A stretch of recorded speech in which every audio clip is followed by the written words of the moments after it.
Martin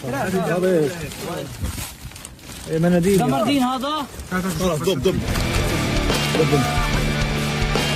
Selekzioa markatzearen leian, Euskal selekzioa nortasunaren deian, gure selekzioa munduari begira, Euskal selekzioa gureak dira, gure selekzioa garenaren isla da, Euskal selekzioa kirolaren plazara, gure selekzioa txuri gorri eta berde, gu Euskal selekzioen alde. Gizuegu beti Euskal Selekzioaren alde, Araba, Bizkaia eta Gipuzkoako Euskal Selekzioa, Hego Euskal Herriko Euskal Selekzioa, lurralde guztiak batzen dituena, diaspora barne, tira, Euskal Selekzio digitala nahi duzuena, baina gu beti alde, edo nolare badakizue musikazale borrokatua garela, saio honetan, eta ez dugu aztuko, realak izugarrizko norgehiagoka garrantzitsua duela gaur, eta Gipuzkoa zitzeiteko aitzakian, gizonezkoen futbolaz segituko dugu, baina gaur gainera, tira, izango dute alako indar berezi bat? Kaixo dan hori, hemen gauz Xabi eta Aitor, gure lokalian, Zutagarren lokalian. Eta ikusten duzue, prest izan dire lagunotan, eibartar hauek, eta gaur, anuetan, Zutagar badakizue, jotake, irabazi arte. Jakizue, asteartean gu egongo garala Reala animatzen, futbol zelaian, eta espero dugu zuek gu animatzia. Jotake irabazi arte. Asteartera arte!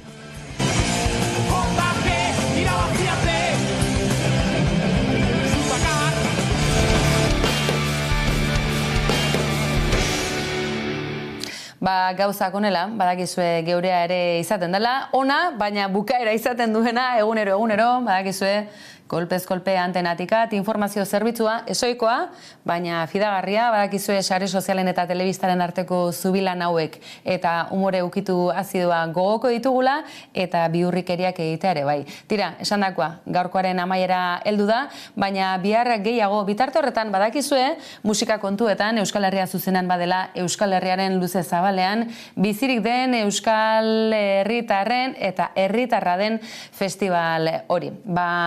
Aurtengoan ere, hitzordua, honezkero ateioka, eta hasi dira, aurtengo karteleko taldeen izenak aipatzen, Euskal Herri osotik eta atzerretik ere, beste behin ere, lehen lerroko musika taldeak, esperientzia ezin hobea, ez bazarete inoiz bertan egon, gonbitea, joan, eta gutxienez bizitzan behin, izan Euskal Herria zuzenean. Gabon pasa, eskerrik asko.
Telesaiak inoiz ez, sopan etzan da ez banago.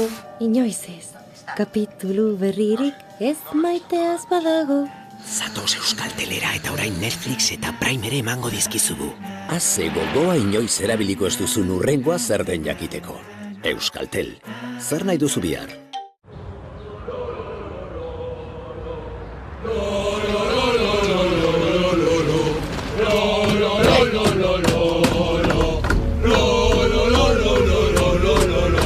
¡Ey! Ya vale.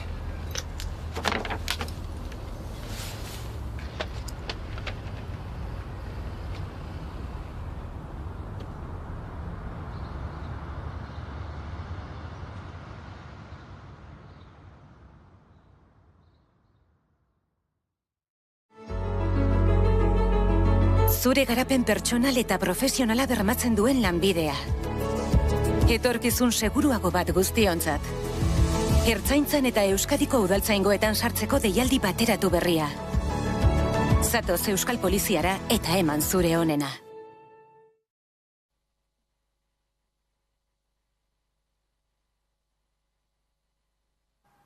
Errepidei begira, behi 44 errepidean, behi 26 errepidetik Markina Xemenera sartzeko errepidean, Beranzko erreiak moztuta jarraituko du martxoaren bateko arratsaldeko 5 arte. Eta behi 55 errepidean, Zeanuri eta Dima artean, errei bat moztuko da martxoaren 1 arte. Trafikoaren inguruko berri gehiagorako sartu bizkaia.eus atarian.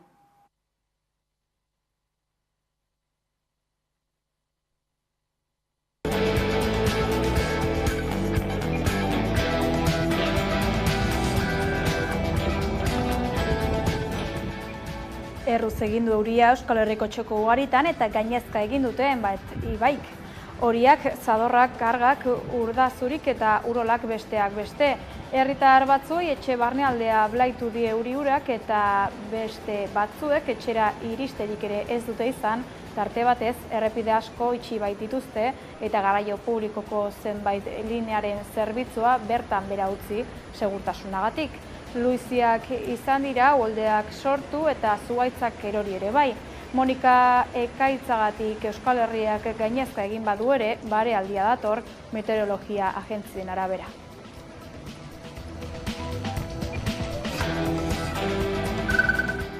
Behin Eusko Legebiltzarra desegin da, apirilaren 21-eko Eusko Legebiltzarreko hauteskundeetan botoa posta bidez eman nahi izanez gero, zabalik dago eskaera egiteko epea. Apirilaren 11 artekoa izango da Korreosek jakinarazi duenez.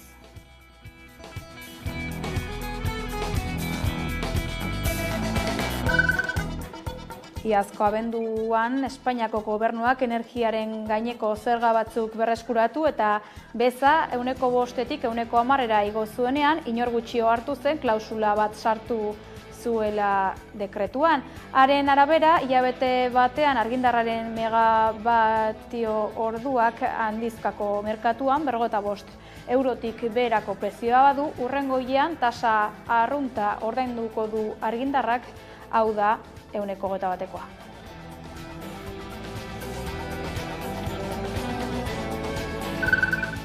Natura hiltzen ari da, zientzialarieko hartarazi dutenez, inoiz baino abiadura azkarragoan. Horren erakusle da, Europan ekosistemen 80% egoera kaskarrean daudela eta lurren 70% pobretuta.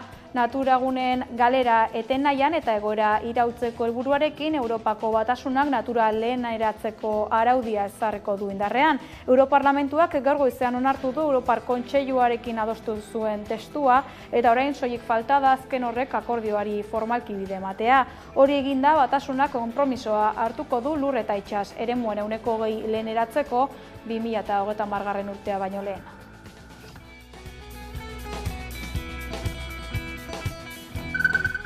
Kultura gaietan, ura bere bideanen edizio berria aurkeztu dute.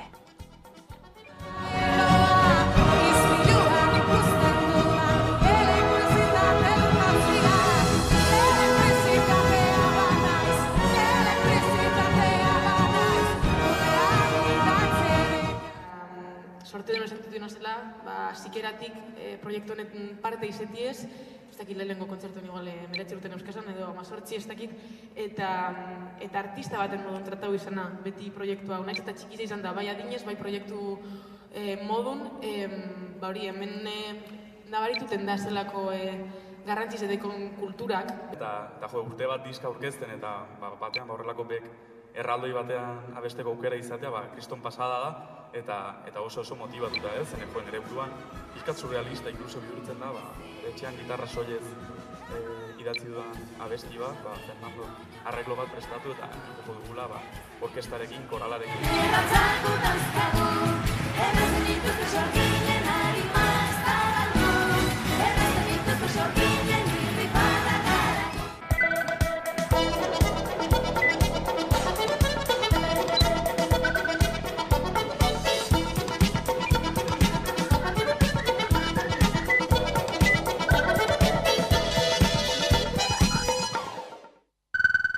Gabon guztioi, martxoak 8ari begira, Nafarroako gobernuak martxoaren 8irako sentsibilizazio kanpaina aurkeztu du, hainbeste lortuta hainbeste lortzeke feminismo gehiagorekin aurrerantz jarraitzen dugu lelopean. Irune Rejano.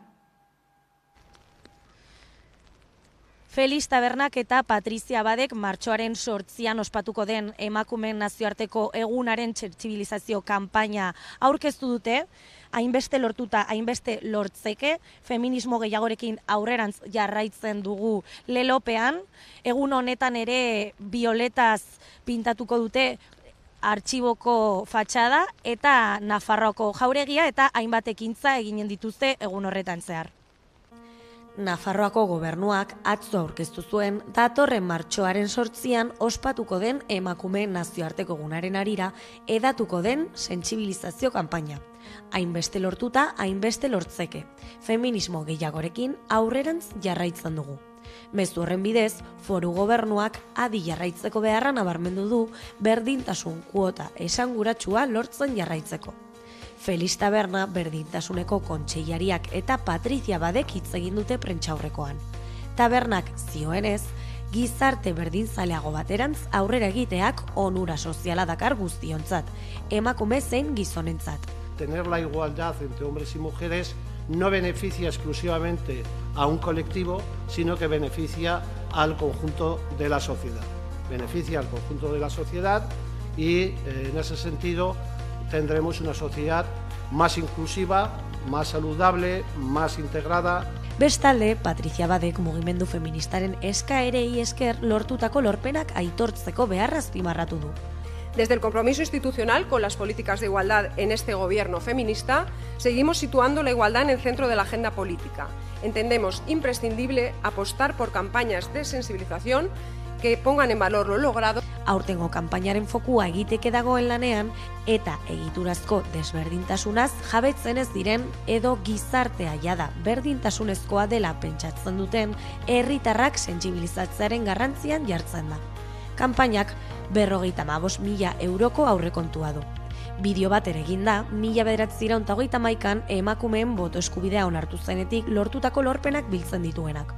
Gainera, martxoa 8 dela eta Nafarroako gobernuak adierazpen instituzional bat eginen du eta violeta kolorez argiztatuko du emakumeek beren eskubideen alde egindako borrokaren ikurra Nafarroako artxibo zaharraren fatxada, baita Nafarroako jauregian ere. Nafarroako gobernua ez da martxoaren 8 ardatz hartuta kanpaina abiarazi duen bakarra, emakundek ere bere aurkeztu du Zuetazarro lelopean.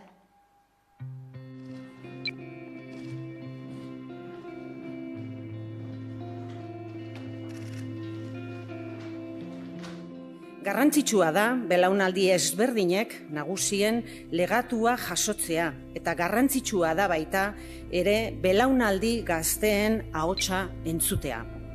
Beraz, kanpaina belaunaldien arteko topagune bihurtu nahi dugu. Emakumeen eskubideen aldeko balioen transmisioaren lekuko bat. Kanpaina honekin helburu ezberdinak bilatzen ditugu. Batetik, aitorpena egitea gure herriko adineko emakumei, eman diguten guztiagatik, eta bereziki hurrengo belaunaldietako emakumei geure aburua aldoentzeko eman diguten bultzadagatik.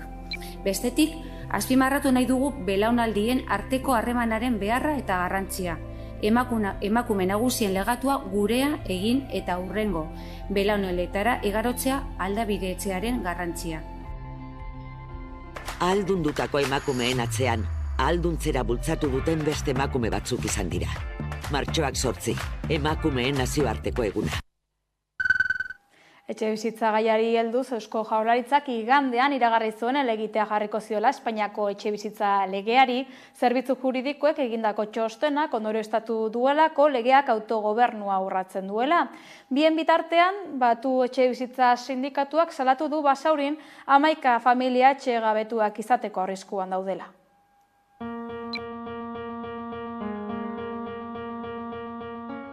Udalak huts egin die hartutako konpromisoi, eta Etxebidek eta Bidebik Basauriko etxebizitza administrazioak ez digute aukerarik ematen beste bizileku bat emateko. Bidebik auzotarrei egindako presioak salatu nahi ditugu eskaintza horiek sinatzeko. Izan ere, proposamen horiek ez dira haien beharretara egokitzen. Hasieratik ikusi ahal izan dugu enpresa eta udala eskuz-esku joan direla San Faustoko 5, 7, 9 eta 11 blokeak eraitzi nahi dituen hirigintza plana gauzatzeko. Etxebizitza berriak eraikitzeko. Hori dela eta, uste dugu San Fauston gure bizilagunen etxeak ez ezik Basaurin proiektatzen den hiri eredua ere jokoan dagoela. Bertan bizi gareneratik kanpo. Azkenik, Basauriko herriari dei egiten diogu egoera honen salaketarekin bat egin dezan. Beste behin ere, batzuen interesak besteen behar izanen gainetik jartzen baitituzte.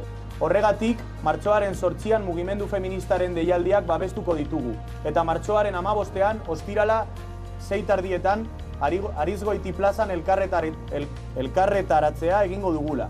Benetako alternatibarik eskaintzen ez zaigula zalatzeko. San Fauston geratuko gara, San Fauston kaleratzerik ez!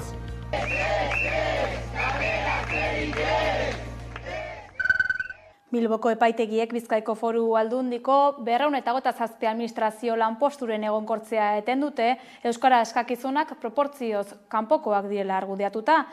Epaia irmoa ez bada ere, euskararen aurkako oldarraldi judizialaren beste adibide bat gehiago da.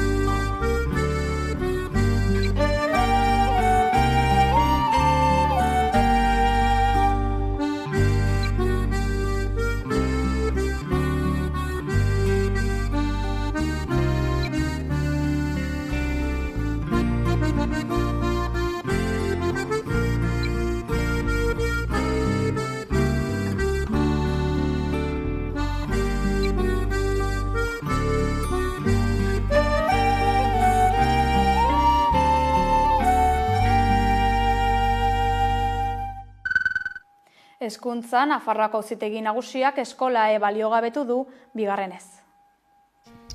Nafarroako Auzitegi Nagusiak bigarrenez utzi du baliorik gabe Nafarroako gobernuak 2021-2023ko aldirako martxan jarri zuen hezkuntza plana eskolae programa jasotzen zuena. Auzitegiak argudiatu du planaren tramitazioan formakatsak egon zirela eta horregatik baliogabetzen duela, eskolaeren edukietan sartu gabe. Ebazpenean, epaiek hezkuntza departamentuari egotzi diote ez duela txostenik aurkeztu arauaren beharrezkotasuna frogatzeko. Ez da azaltzeko ere zein arau geratuko lirateken bertan bera plan berria indarrean sartzean. Gainera, planak egitura organikoan duen eragina ere azaldu behar zuen gobernuak. Genero eraginarekin batera, baina dokumentazio hori ez zuen prestatu gobernuak. Epaiek ebatzi dutenez. 2020an hezkidetza programa bertan bera utzi zuen Nafarroako Justizia Auzitegi Nagusiak, tramitazioan akats bat zegoela argudiatuta. Beraz, eskolaeren aurkako bigarren epaia da. Maria Txibitek azalduenez, zurratskei hau egin nahi dituzte indarkeria sexista ororen aurka prebenituko duen eta genero arrakalak erauztiko dituen eskola eredu bat bermatzeko bidean. Gaurtik begiratuta, biharko ikastolak irudikatzeko ordua dugu. Ikastolen elkarteko lehendakari Nekane Artolaren hitzak dira atzo sanak. Hain zuzen, ikastolen elkarteak gogo eta prozesu batean murgilduta dago. Datozen 8-10 urteetako erronkei aurre egiteko eta helburu nagusiak ezartzeko ikastolen elkartearen 7. batzarra egingo dute ekainaren 22an Iruñean. Nondik gatozen eta non gauden aztertu ostean, nora joan nahi dugun hausnartu, eztabaidatu eta zehaztu nahi dugu. Ikusmiran ditugun epeak 8-10 urtera begirakoak dira.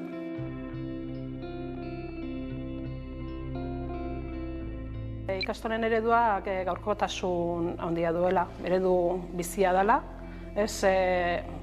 Ikastolen sorreratik gaurdaino ikastolen mugimendua jakin du egoera berrietara, erronka berrietara egokitzeko gaitasuna, baina orain elementu berria sortu zaizkigu, eta egoera berriak eta egokitu behar dugu horretara ere. Eta nola ingo dugu, gure oinarrian edo ikastola ereduan dauden, oinarrian dauden balore horiek indartuz eta balore berriak erantziz. Ikastola ereduak biltzen ditu gure izaera, eta identitatea eta horrek berak egiten gaitu berezi. Hezkuntzatik ingurumen gaietara, Gurasos taldeak Zubietako lixiben bidalketaren toxikotasunari buruzko txostenak bidali dizkio Nafar gobernuari. Duela hilabete jakintzen Gipuzkoako Zubietako erraustegiak 5.563 tona lixibiatu bidali zituela Artaxoako Ecofer Sansoen enpresara. Kontua da enpresak ez zuela hondakin horiek jasotzeko baimenik, eta behin-behinean itxi dute. Badazteleen honetan Nafarrako gobernuko ingurumen ikuskaritzak txosten bat eta 17 froga dokumentu osagarri jaso ditu, Gurasos plataformak bidaliak. Txosten horren arabera frogatuta dago Gipuzkoako hondakinen kontsortzioak Artaxoako Ecofer plantara Zubietako instalazioetatik bidalitako hondakin urtsuak planta osoko prozesuko urak zirela. Baina batez ere erraustegiaren unitatekoak, eta horrek hondakin horiek arriskutsu eta toxiko bihurtuko lituzke. Auzi honen harira Foru Erkidegoak espediente badu irekita, eta Zubietako erraustegitik datozen hondakin likidoen izaera eta jatorria zehaztiko epea martxoaren 15ean amaitzen da. Orain arte Jose Maria Ayerdi Nafarroko ingurumen kontseilariak berretsi du Gipuzkoako hondakinen kontsortzioak Ecofertekin zuen kontratuak loiak jasoko zirela zehazte zuela, eta bidaltzen zena likidoak zirela. Hori horrela izanik Gurasosek dio solidoak izan balira ere ongarri planta batera ezin dela legez erraustegi bateko hondakinik bidali. Gauzak horrela Gipuzkoako hondakinen kontsortzioaren esanez lixibiatuak ez ziren erraustegikoak, eta Jose Ignacio Asensio Gipuzkoako ingurumen diputatuak esan zuen Zubietan ez dagoela irregulartasunik. Guk bilatzen ditugun lixibiatu horiek ez dira ekotoxikoak, eta horregatik analisiak guk egiten ditugu eta hemen daude. Zer gertatzen da han? Han ikusi beharko da. Baina nasketak ez ditugu guk egiten Ecofer eta berekin dituzte. Gurasosen esanetan dokumentuek erakusten dute Zubietako instalazio osotik zetozela lixibiatuak, hondakin urtsua 12 iturri zehatzetatik zetorrela. Hobien kutsatilen biltegien jatorri desberdineko lixibiatuen eta ponpaketen artean. Hori ala Gurasosen ustez Jaurlaritzak Gipuzkoako hondakinen kontsortzioak emandako informazioa egiaztatu behar zuen, Zubietatik hondakine garraiatu aurretik. Eta era berean Nafarroko gobernuak azterketa konprometituagoa egin beharko zukela dio. Eguzki Euskal Herriko talde ekologista eta antinuklearrak Donostiako agitin kokatua dagoen Arrain Aztegi zaharra desmuntatzeko eta kala lehengoratzeko eskatu du. Donostiako agitiko Arrain Aztegia desmuntatzeko eta parajea lehengoratzeko bidea has dezala eskatu dio Eguzki talde ekologistak kosta zerbitzuari. Horretarako batetik bertan bera utzi behar du Arrain Aztegia itsas lehorreko jabari publikoen eraikitza ahalbidetu zuen emakida, eta bestetik enpresari Kulmanor S.A.ri instalazioak desmuntatzeko eta parajea lehengoratzeko proiektu bat aurkez dezala eskatu behar dio, kosta legeak aurreikusi bezala. Kulmanor enpresak erreboioa gizentzeko eta txerlazteko instalazioak 1989an ereki zituen agiten, Igeldoko kostan, zehatz mehatz itsas lehorreko jabari publikoko babesa eremuko 21.424 metro kuadroko lursail batean. Horretarako 1991an ministro agindu baten bidez emandako emakida bat eskuratu zuen enpresak. Arrain Aztegia baina 2006an utzi zion funtzionatzeari, emakida berriz 2011an iraungi zen. Geroztik enpresa instalazioak berriz ere martxan jartzen saiatu da, erreboioak ez baizik eta itsasamu arrainak hazteko. Ez du lortu ordea, izan ere instalazioak zeharo abandonatuta eta txiki-txiki eginda daude. Oso toki polita zan, eta zoritxarrez orain, abandonaturik dago, eta azken finean, hemen gertatzen dena da, pixkat Lemoizen kasuan bezala, ezta? Eraiki bai, baina gero enpresak nolabait ahaztu egiten du. Nola nahi ere 18 urte pasatu ira Aztegia funtzionatzari utzi zionetik, eta 13 urte emakida iraungi zenetik. Gauzak horrela jabari publikoaren emakida bertan bera uzteko eta parajea lehengoratzeko bidari ekita eskatu dute. Eguzki talde ekologistak dio kontuan izan behar dela Arrain Aztegia inguruko paisaia kalitatearen degradazio elementu bat dela, enpresaren beraren dokumentazioan aitortzen den bezala.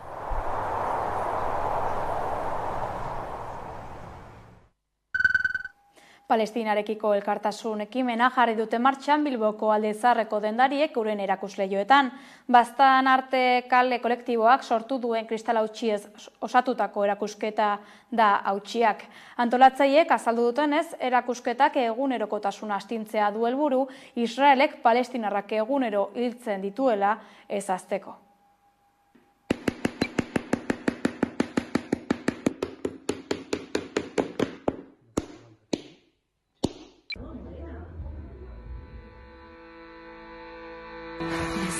منك وريح محمد ملكي موسى حبيب هناك جسد محروم في غزة الجسد في قطعتين نادية ياسين حسين رميم جبدة عبد الغفور أمير عارف جسده محروق سراج عبد الله صار محمد حسون أبو غسان مريم تفواسيل موسى في غزة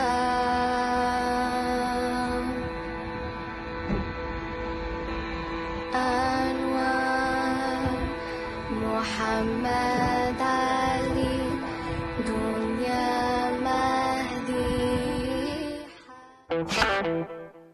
Politika gaietan ireki dute epea posta bidezko botoa eskatzeko Eusko Legebiltzarreko bozetarako. Apirilaren 11 artekoa izango da Korreosek jakinarazi duenez.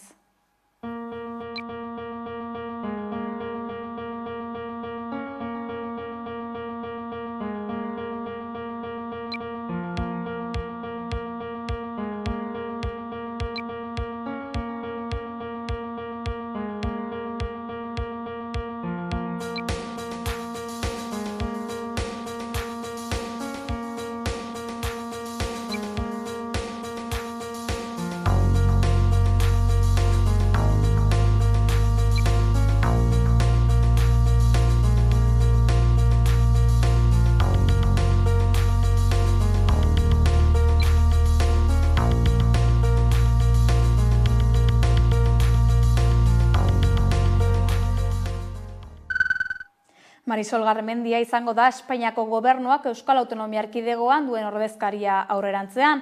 Gaur egun Donostiako udaleko zinegotzi eta bigarren alkate ordea da eta Denis Itxaso ordezkatuko du. Zaldibian jaio zen 1963an eta euskalduna da. Aurreneko emakumea izango da postu horretan.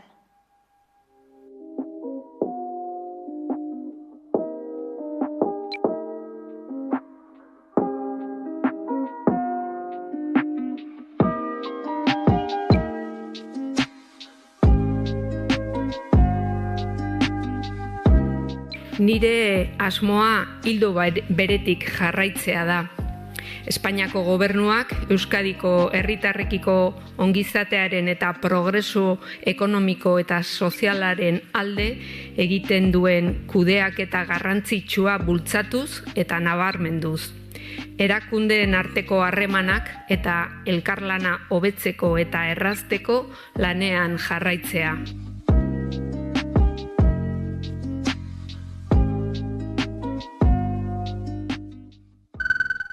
Espainiako Kongresuak bide emango dio gaur 1978ko sekretu ofizialen legea reformatzeko proposamenari inbestidurako blokeeko alderdien babesarekin.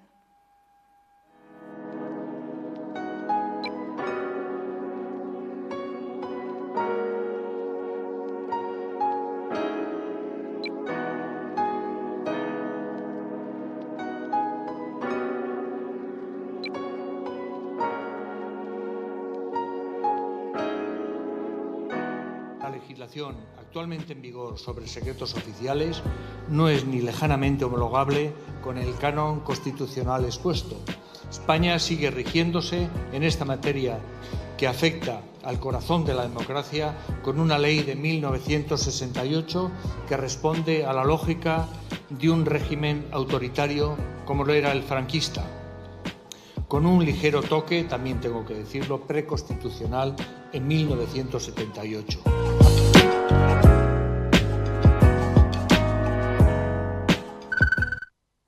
Dagoeneko 2 urte pasa dira, 2022ko otsailaren 28an Pablo González Euskal Herriko kazetaria Polonian atxilotu zutenetik. Migrazio krisiaz informatzen ari zela atzeman zuten Ukrainiako mugatik gertu. Poloniako fiskaltzak Rusiako zerbitzu sekretuen alde lan egitea egotzi zion eta orduz geroztik Randov espetxeko ziega batean dute preso, 730 egun egin ditu barrote artean. Gaiaz hitz egiteko, Jana Goiriena, Pablo Gonzálezen bikotekidea dugu gurean. Arratsaldeon, Jana. Bai, arratsaldeon. Pablo González espetxeratu zutenetik 2 urte bete diren honetan, zer dakizue Gonzálezetaz?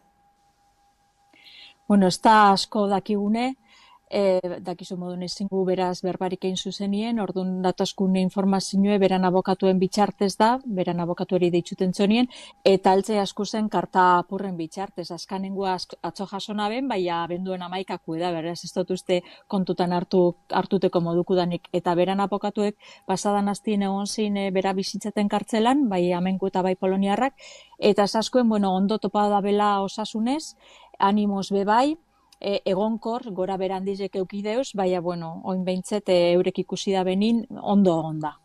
Gora berandiekin beraz. 2 urte hauen ostean, senitartekoak nola dramatzua zue egoera? Kostata ulertu ezinik zehaitzik segiduten gun 2 urte eta gero olanik epaiketarako fetxari barik eta ize atxilotu benien ukibazen baldintzatan. Eta, alandabe, geure hartin alkar babestuz eta aurrera eginez, egiz esan gogorra da eta semieri ulertaraztie gatza. Pablo preso hartu eta espioitza akusazioa eman ziotenean, laster ukatuko zela zirudien akusazioaren zentzugabekeriagatik. Ordutik, bata bestearen atzetik etorri dira espetxealdiaren luzapen albisteak, azken albisten arabera, beste 3 hilabete luzatu dio espetxealdia Poloniak. Honekin, 8. aldia da, zer dakizue haren epaiketaz? Badu datarik edo... Ez da datarik eta ez dugu uste epe laburren helduko da nipez. Poloniak zigorrazko jaso deuz, behin-behineko espetxealdize eta horren luzaketak sistematikoki erabiltzen dauzelako presun kontra eta batez be, frogarik estekoen, beraurka frogarik estekoen presun kontra. Eta karguripe ezin da benen aurkeztu erabiltzen deu metodo hau. Ganera, Polonian, behin-behineko espetxealdizek esteko mugarik, esteko legezko mugarik adibidez, hemen dauen modun 2 urtekue, edo salbuespenez laure luzetu aldana, han ez dau. Euki aldabe holan, urte 2, 4, 6, eta ganera hori erabili eitzen dabe, estekoenin zeaz aurrera, estekoenin epaiketa batera eruteko modukorik ezer. Beraz, ez dugu uste epe laburren epaiketa helduko danik. Epaiketaren datarik ez baduzu ere, epaiketa nolakoa izango den beldur zarete? Bai, egiz esan bai. Oinarte prozeduran zelako irregulartasun ikusitxe, kontutan eukibigu, adibidez, lehengo bista abokatu barik eintzoela, bertako zerbitzu sekretu epe interrogau izendabela abokaturik aurren okibarik, urtebete osoz beran konfiantzazko abokatueri estotxola itxi defentsako parte izeten, eta ondino 2 urte pasau dizen honetan, beran abokatu taldi, bai poloniarrak eta bai amenguek, estekoela beran akusazio espediente osuen sartzeko aukerarik, horre gauza guztizek ikusitxe, ez dugu espero epaiketi ebe guztiz garbize izango da. Nik gauzak aldatuen biko dabe bertan, epaiketarako be gu lasai entzuteko. Orduan, beste behin giza eskubideak urratuko zaizkiola uste duzue? Ustegu baietz, oinarte be urratuten da bizkizoz, defentsa efektibue eukitzeko eskubide behin da barriro urratuten da biltzoz, orduan guk ustegu epaikete datorren erako holan izango dala. Oba aldatzen bada, nahiko genke aldatuti, igual gobernu barrizeko horre zeo zer esaterik eukiko deu, baina ez dau zantzurik, oinarte behintzet. Lehen ere aipatu duzu abokatua du Gonzalezek, zer dio egoeraz? Behitxu, pasadan aztien bizitan joan jakonien, beste gauza batzun artin frogatu alizen ben, zelan bertako fiskaltza oin 2 urtegarrenera dabilen eitzen, oin dala urte bitxik egin egon biziren ikerketak. Hau da, bera, atxilotu benien, esaten ben froga baego zala, investigazio bat aldez aurretik egin egon zala, baina oin da bizikusten ez dala holan. Hori da frogatu alizen duen gauzatako bat. Nolako harremana duzu Espainiako gobernuarekin? Zein izan da Espainiako gobernuak egoerarekiko hartu duen jarrera? Bueno, guk Espainiako gobernua zesteko guestetariko harremanik, bakarrik Espainiak Varsovian dekon konsulaz, baina enbasada edo ministeritza mailan inor ez da paraguaz harremanetan 2 urte guzti hauetan.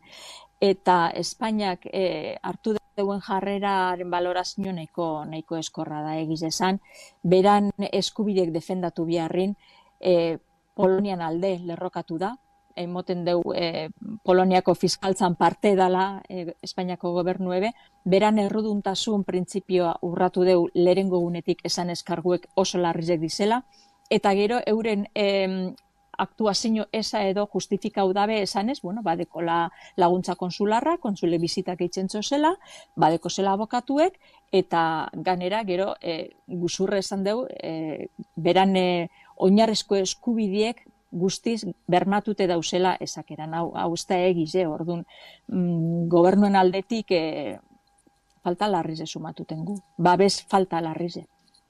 Babesa aipatu duzu, kazetarien aldetik eta baita herritarren aldetik babesa jaso duzu, ezta?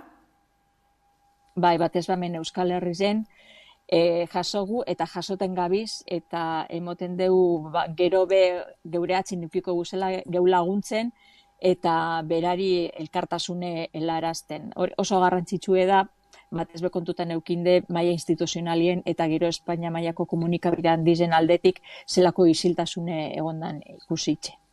Pablok babes hori jaso izan du?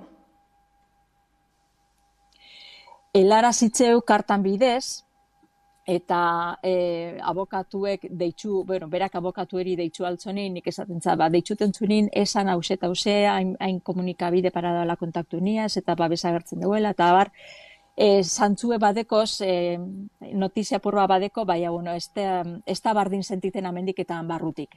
Ez dut uste guztiz heltzen jatzonik amen mobiten dan guztize, baina, parte bat bai. Horren arire, beran abokatuek esan deu, bizitan joan jako zenin pasadan aztien eruntzu ezela, amengo albiztietatik ataraneko kopizak eta, beraz jakin deizen zelako babesadekon, eta hori dalata eureri, abokatueri, espedienti zabaldutzoela. Beraz, pentsa ze jarrera dekoen hango agintarizek.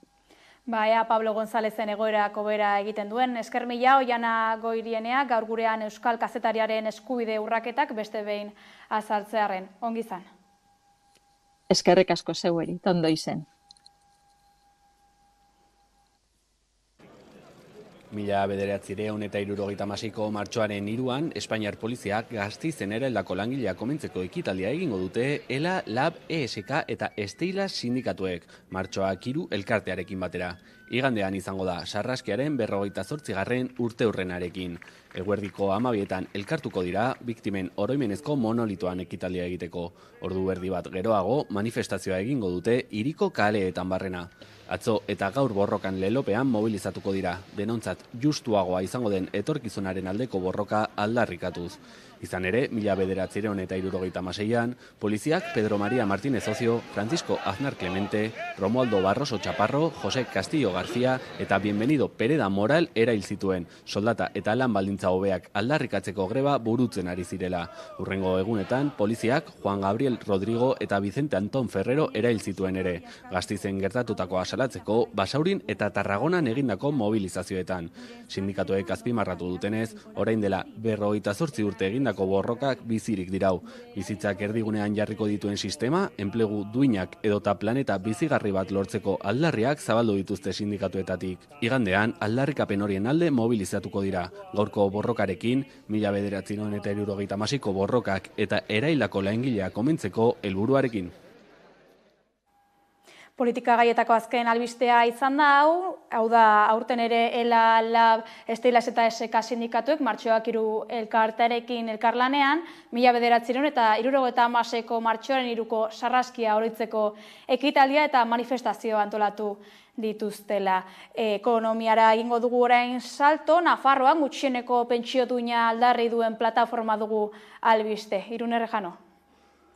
Gaur, ahora 1080, orain herri ekimenak prentsaurreko bat deitu du 2024ko Nafarroko aurrekontu partida bat eskatzeko 1080 euroraino gutxieneko pentsioak osatzeko eta horretarako hurrengo ostegunean udaletxe plazan mobilizazio bat deitu dute.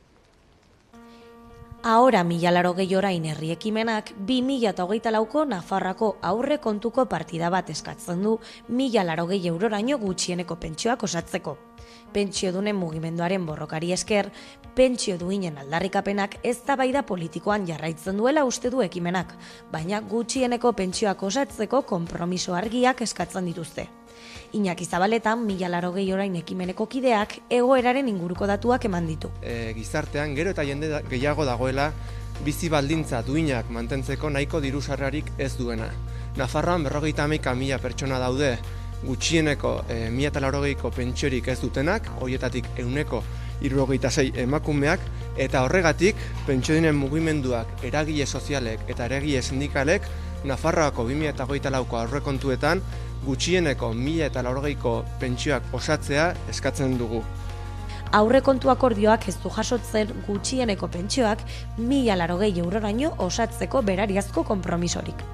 Ekimenaren kideek diotenez, zoritxarrez, Nafarroan 5 aurrekontu akordioren ondoren gutxieneko pentsioek 1080 euroraino osatu gabe jarraitzen dute. Eta pentsiorik apalenak dituzten pentsiodunek ez dute oraindik bizi baldintza duinik. Hori guztia dela eta, Otsailaren 29an amaiketan, Iruñeko udaletxean mobilizazioa deitu dute. 2024ko Nafarroko aurrekontuetan pentsioak 1080 euroraino osatzeko eskatzeko.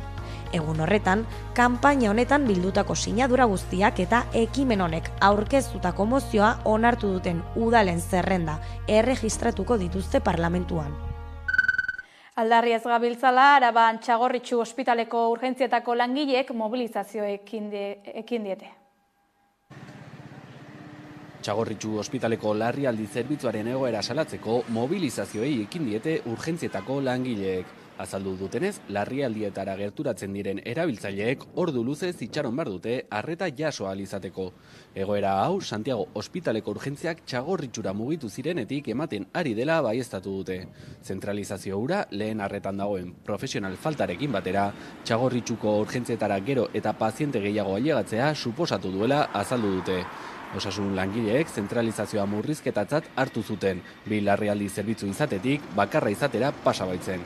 Osasun sailburu den Gotzone Sagarduik aitzitik Arabako zerbitzuak hobetzeko lanean daudela baieztatu du. Larrialdi zerbitzuak Txagorritxun zentralizatzeko erabakia baliabideen birmoldaketa baten ondorio izan zela aipatuz. Tenemos la responsabilidad de distribuir nuestros recursos de forma que se preste el mejor servicio diario a toda la ciudadanía sin que ello suponga ningún recorte porque no lo es. Gauza korrela, Arabako esiko langileek kontzentrazioak burutzen ari dituzte egunero goizeko 7:00 Txagorritxuko urgentzietako sarreran. Bidasoako trantsizio ekosozialerako behatokia sortu du Bidasoako OPEK ekonomia eraldatzailea eta lekuko garapena sustatzen duen elkarteak. Behatokia gertutik ezagutzeko Dornaku Lantz B Bidasoako trantsizio ekosozialerako behatokiaren proiektu arduraduna dugu pantailaren beste aldean. Ongi etorri. Kaixo, egunon. Asteko koka gaitezen, zer da B Bidasoako trantsizio ekosozialerako behatokia eta nondik dator? Bai, behatokia heldu da, edozein behatoki bezala azterketarako ariketa bat da, Eta honen helburua izango da, trantsizioko soziala bebidasoan nola aplikatzea aztertzea. Eta hau hasi zen lehengo kurtsuan aurkeztu genuen proiektu batean Aldundiaren dirulaguntza, sustapeneko dirulaguntza lerro batean, berezia Aldundia eta baita Eusko Jaurlaritza ere badituzte hainbat lerro trantsizioko sozialerako, eta pixkat horren finantzamenduari esker lortu dugu behatoki hau gauzatzea. Eskualdeko datuak ezagutu eta zabaldu nahi dituzue orduan?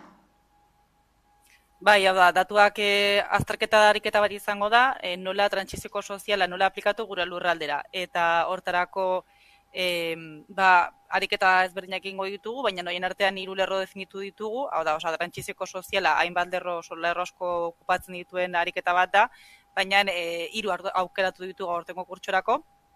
3 lerro hauek garatzeko gezkirekin, EHUko gizarte ekonomia masterrarekin eta alorrarekin batera praktiketako akordio bat egin dugu, eta ariketa hau beraz, berarekin batera egingo dugu praktiketakoekin batera. Eta 3 lerro zehaztu ditugu, hau da bat lehenengo zaintza alorra, zaintza kooperatiba bat sortzeko aukerak aztertzea, beste bat bada ekonomia sozialak eta polo kooperatiboek trantsizio horretan eduki dezaketen potentziala aztertzea, eta bestetik ekonomia zirkularra hain kontzeptu erabila eta liberean hain abstraktu egiten zaigun kontzeptu hori gure eskualdean lurreratzea izango da 3. lerroa. Eta hortara arituko gara, da 3 lerroak aztertu, eta horiek gurera nola ekarri, nola lurreratu, eta aplikatzeko azterketa gune bat izango da. Eta bertan emaitzak agertuko badira ere, bainiko genukena da liketa praktikoena izatea, liketa aplikagarriena izatea ikerketaren emaitza, eta baita prozesuen aliantzak eratzea, ez? Hau da, ez bakarrik gelditzea maila azterketa mailan, naiz eta behatokiak berak azterketa duen helburu, baizik eta ja baita gero horiek lurreratzeko mailaraino, ez? Izatea azterketa, ez maila oso teorikoan gelditza. Hau da, lurreratzean aliantzak sortuz praktikara ikertutakoa eramatea, ezta? Bai, eta lehenbiziko bai, azterketa fase horrekin ze ikusten duguna da esate baterako, zaintza kooperatibaren gaia azken batean ez da, osastu dugu benetan interesgarria izango zela edo maila teoriko batean interesgarria den tresna bat dela, bion ikusten ditugu gero praktikan lekuan leku baditugula hainbat zaitasun koska ez edo hainbat kontu lurreratzeko eta jakiteko horregatikan lehenengo fase analitiko hau. Eta esan nahi dugu, behatokiarek oraindik ez du beste inongo faserik zehaztu, uste dugu edozein azterketak baliagarri izateko ezin dituela ondorioak aldez aurretik atera, orduan ez dugu ondoriorik atera oraindik, baina bai izango zela, bai hori da, lurreratzea pixka bat, maila kontzeptu abstraktuiek gurera nola ekarri jakitea, eta trantsizio hori ez, hain beharrezkoa zaigun trantsizio hori nola egin aztertzea. Ondorioak jasotzeko datarik baduzue? Asmoa da, emaitza uztailerako beranduenez egotea, lehenengo fase honetan behintzat, aipatutako 3 lerro hauena, eta uztailerako beranduenez, eta goizenez maiatzerako. Eta hori da, eta lehenbiziko emaitza hauekin ikusi beharko dugu hurrengo kurtsora begira zein beste pauso eman, minon, kurtso honetan bukatu beharko dugu. Eta amaitzeko, Bidasoa eskualdean egingo duzue lanketa, baina Euskal Herri osora zabaldu nahi duzue behatokia? Berez, Bidasoako elkartea gara eta saiatzen gara Bidasoa aldean eragiten guk ulertzen dugu ekonomia soziala badela eraldaketa sozialerako tresna interesgarri eta beharrezko bat, eta horretik gure eskualdean saiatzen gara eragiten, ezta? Eta gero ja haratago egiten dugu, sarean lan egiten dugu, olatuko pen baitan gaude baita, edo beste batzuekin aliantzean ari gara lanean, baina ez dugu beste lurraldetara iristeko asmorik. Hau da, gure ereduan inork nahiko balu errepikatu eta guk ere beste ereduak hartzen ditugu. Orduan, hortuan, kasu hortan bai, binon bestela guk egun ez gara joango Euskal Herrira egitera, uste dugura hor bakoitzak bere eskualdetik egin beharrekoa dela. Ondorioen zain izango gara orduan, eskerrik asko Dornakulantz, Bidasoako trantsizio ekosozialerako behatokiaren proiektu arduraduna, Bidasoako trantsizio ekosozialerako behatokia aurkeztearren. Bai, mila esker zuei. Esne sektorea murgilduko gara jarraian, baldakizu Euskal Herri osoan zehar 105 gazta eta esneki mota ezberdin baino gehiago ekoizten direla. Aberatsak gara esnekietan eta horren erakusle da berriki sortu duten Euskal Esnekigileen elkartea. Gipuzkoa, Bizkaia eta Arabako 29 esne ekoizle eta esne eraldatzaile osatua. Elkarte berri honen sorreraz eta nondik norako ez hitz egiteko dugu beste aldean Kepa Agirregoikoa, Errotik Gaztandegiko kidea da bera. Kaixo, Kepa? Apa, bai, hartzaleon. Esnekigile, gaztagile eta jogurgileen apustu bateratua da Euskal Esnekigileen elkartea, nondik jaio zen? Bai, bueno, azken baten elkartu ginen 4-5 ekoizle, sektorean ikusten genuen, danok, azken baten elkartu nintzen ni, behi ekoizlie, ardi ekoizle bat elkartu zen gugaz, hauntze ekoizleik bai elkartu zien gugaz, eta ikusten genuen lan ezberdinek einarren, danok eukin genuzuela behar izan bardinek, ezta? Eta azken baten, danok elkartu eskero, halko ginule erronka horreri aurrein danok batera. Sektoreko profesionalak elkartzeko beharra ikusi zenuten beraz. Zein da Euskal Herriko esne sektorearen egoera? Bueno, azken baten gaur egun esne sektorie 3 arlotan halko da banatu, ezta? Azken baten batetik dau, behi esne ekoizliek, hor esne gehiena industriara bideratzen da eta gero UHT esnea edo saltzen da. Gero egongo zen ardi esne sektorie, hor gehien bat, bai diazabal edo bai ardi gazta ondu egiteko bideratzen da. Baina, bueno, pizkanaka urtiek aurrera inala, gero eta sektore diversifikauagoa da bilizeten bai ardi sektorie, gero eta ardi gazta ezberdin gehiago urtetan dabiz, eta bueno, horre pizkanaka badoa gazta ezberdinek urtetan. Eta gero egongo zen hauntze sektorie. Horra, hauntze sektoria azkeneko urtetan gorakada handize engeu. Hor neko sektore uniformie da. Azken baten, danak ekoizten dabielako eta gero danak eraldatzen dabielako euren esnie, euren ustialekuen. Eta gero salmenta zuzena egiten dabie. Eta gero hori dana laburbiltzeko guretzako kezkagarri zena da gaur egun Euskadin kontsumitzen dan gaztan 10% bakarrik ekoizten dugule Euskal Herri zen. Hori guretzako datu nahiko tristie da. Eta bueno, horreri bai buelta bat emoteko sortu dugu elkarte hau, ezta? Azken baten 10% datu oso bajue da.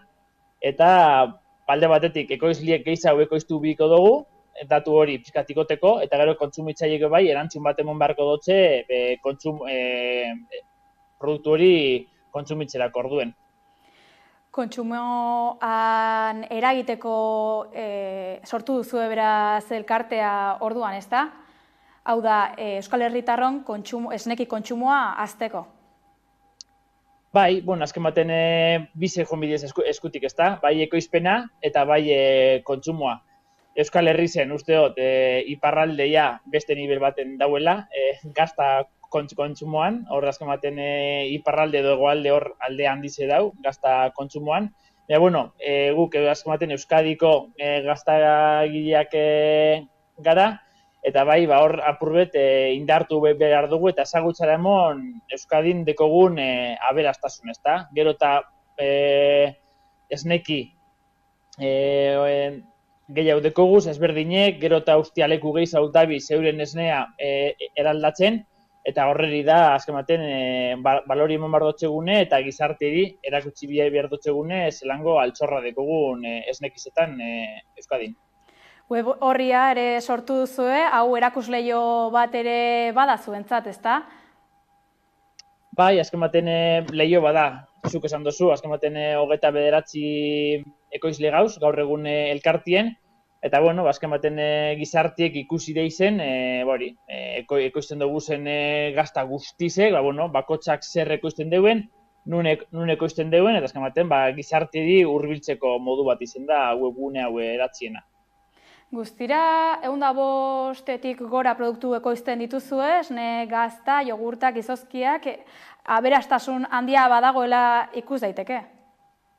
Bai, eta azkeneko urtetan aberastasun hori gorantza doa, ezta? Azken baten gaur egungo gizartiek uste dugu gauza ezberdinek gure deuzela, ez dugu gazta mota bat bakarrik kontsumitu gure, eta azken baten sektoretik demanda horreri erantzun bat emon behar dutxegu apurke gizartien ezartzeko gure produktue. Produktuak aipatuta, ekoizleen gana itzuliz, nola funtzionatzeko asmoa du elkarteak? Bai, azken baten arlo bi gure dugu jorratu, bai, kontsumitzaileen azken baten kontsumitzaileen zera, gero eta produktu gehiago kontsumitzeko bertan, eta gero ekoizleana, ezta? Azken baten ekoizlean lan baldintzak hobetzeko, azken baten bai formazioa, bai osasun zailean deteko guzen, azken baten lan baldintzak bai hobetzea, komerzializazioa bai, azken baten, horre bai, lan ordu asko sartu behar duguz gure produktuek komerzializatzen, eta horre bai, lan asko dekogu elkarte moduen egiteko. Lan asko duzue orduan, azkenik, aipatu dugu hasieran ere Gipuzkoa, Bizkaia eta Arabako, eta 9 esne ekoizle eta esne eraldatzaiek osatzen duzuela elkartea, hau handitzeko asmorik baduzue? Bai, noski, hori 9 bakarrik hasi gara, baina Euskadin 140 gaztandegi baino gehiago dauz, eta danontzako lekue dau elkarte honetan, azken batean olako erronko bateri aurre egiteko danon indarra behar izango dugu, danon indarra batute indar gehiago alko duguleko egin. Azken baten bai Araba, bai Bizkaia eta bai Gipuzkoako ekoizli gauz, bai Ardi eta Auntxe ekoizliek, orduan, ia pizkanaka, gero eta elkartekide gehiago gauzen eta aldogun danon artean indarra egin. Egia dan, mila esker Kepa Agirregoikoa, Errotik Gaztaindegiko kidea, gaur gurean Euskal Esnekigileen elkartea aurkeztearren. Eskerrik asko zueri. Euskal Herritik nazioartera, Mexikotik importatzen du gehien Amerikako Estatu Batuak. 20 urtean lehen aldiz ez da Txinaren izena agertu lehen postu horretan. Washington eta Pekinen arteko tentsioa dela eta Asiako herrialdearen importazioak 120 jaitsi dira, eta Mexikokoak aldiz, ia 105 hazi dira. Txinak ordea, merkatuan zerriketuak bihartu ditu, erritmo berean ez bada ere, saltzen jarraitu alizateko. Beroz Astrustegi. 20 urtean lehen aldiz Amerikako Estatu Batuak jasotzen dituen produktuen gehiengoa Mexikotik iristen da, eta ez Txinatik. Gehien bat, Donald Trump presidente zenean hartutako erabaki batek bultzatu du egoera. Txinako muga zerga igotzea erabaki zuen, eta egun Joe Bidenek mantentzen duen neurria da. 2023an Mexikotik jasotako importazioak ia 105 hazi ziren. Txinakoak bestetik 120 jaitsi ziren. Hau posible izan da batez ere 3 arrazoirengatik. Bat, Washington eta Pekinen arteko tentsioagatik, eta beraz esan bezala muga zergaren igoeragatik.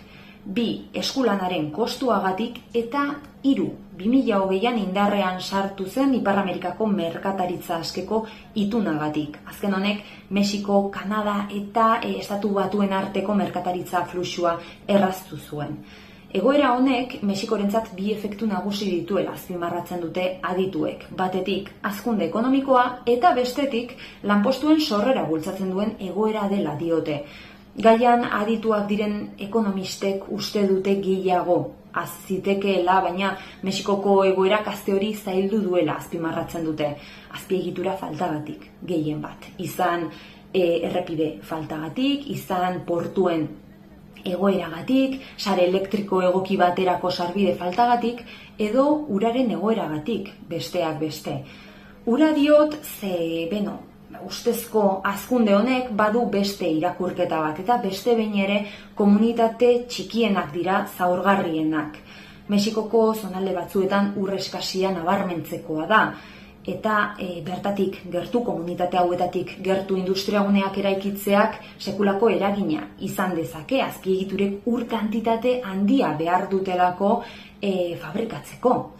Beraz, egoera hau izanik, Txina Mexikoko merkatuan zirrikituak bilatzen ari da, eta joera honek geroz eta garrantzi handiagoa du nazioartean. Enpresak salduko diren edo manufakturak salduko dituzten herrialdetik gertu kokatzen dira. Bestela esan da, Txinak Mexikon kokatu ditu manufakturak eta enpresak Amerikako Estatu Batuen merkatuan sartzeko. Horrela, motzean, Txinan egina etiketa ordezkatzea bilatzen da Mexikon egina jartzeko. Praktika honi nearshoring deitu diote. Offshoring esaten zaio, enpresek azpiegiturak urruneko herrialdetara eramaten dituztenean, eta nearshoringak, ingeleseko gertu hitzetik datorrenak, bilatzen du helburu den herrialdetik ahalik eta gertuen ekoiztea. Momentuz Mexikoko gobernuak ez du ebaluatu herrialdean praktika honek izan dezakeen eta izaten ari den inpaktua. Ematen du, baina gelditzeko iritsi den praktika dela. Euskal Herrira bueltan kulturan Bilbao Basque Festen berria dakarkigu. 156 artista izango dira aurten, martxoaren 27-tik 30-ara.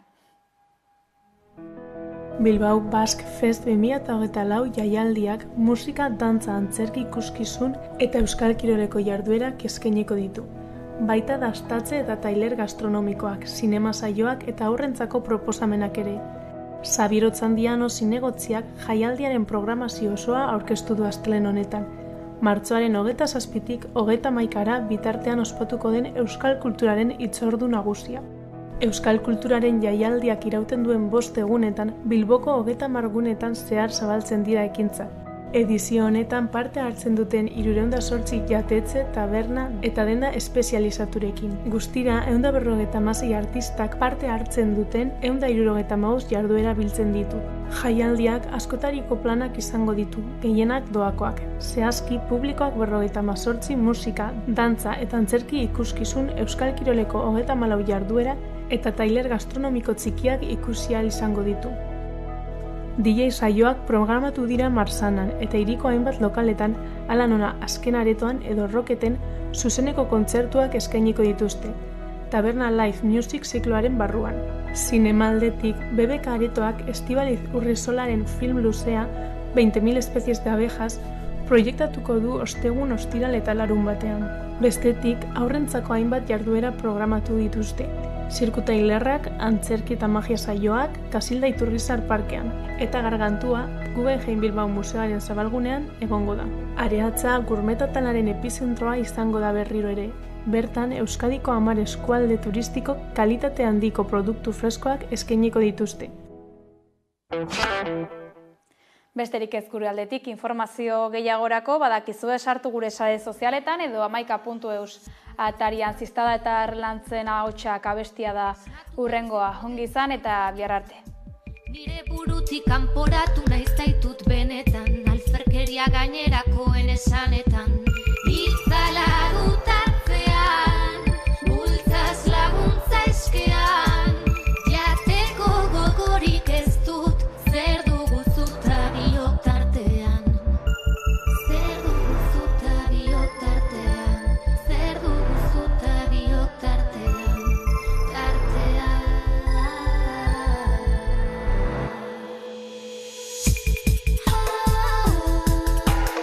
Zenbat ahotz nito nahian, itzaletik iesean, laguntza bakara zurean, argizki baten amaieran bakea.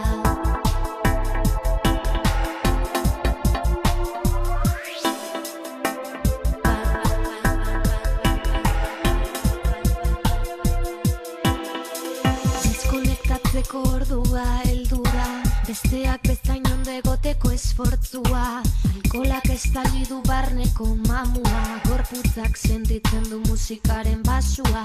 Bapatean ahotsen oihuak dira, ez izan faltsua haiei begira, gogoratu zer egin behar duzun bihar, aurre egiteko ez daukazu.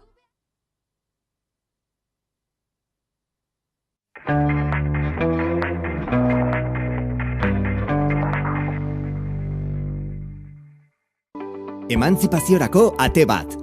25-29 urte bitartean badituzu eta emantzipatu bazara edo egin behar